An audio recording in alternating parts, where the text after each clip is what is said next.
Я в оркестре в духовом играю с 2000 года. Хотел бы вспомнить одну историю. Мы раньше в зимнее время, перед Новым годом,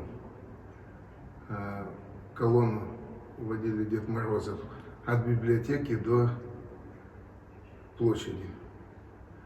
И вот это торжество было отличное. И мы, когда приехали, а мороз был, к библиотеке, а в зимнее время у нас заливается спирт для духового инструмента, для того, чтобы инструмент не замерз. Мы, как всегда, приехали, но спирт в автобусе было немножко холодновато, и у нас прихватило инструменты.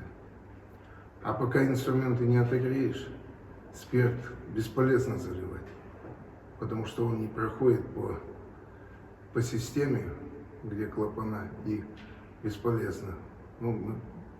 Нас впустили в библиотеку, мы там инструменты отогрели, потом залили спирт, и все, в общем, мероприятие не сорвали, всю колонну провели до нужного места, до площади, там поиграли, отыграли, все хорошо.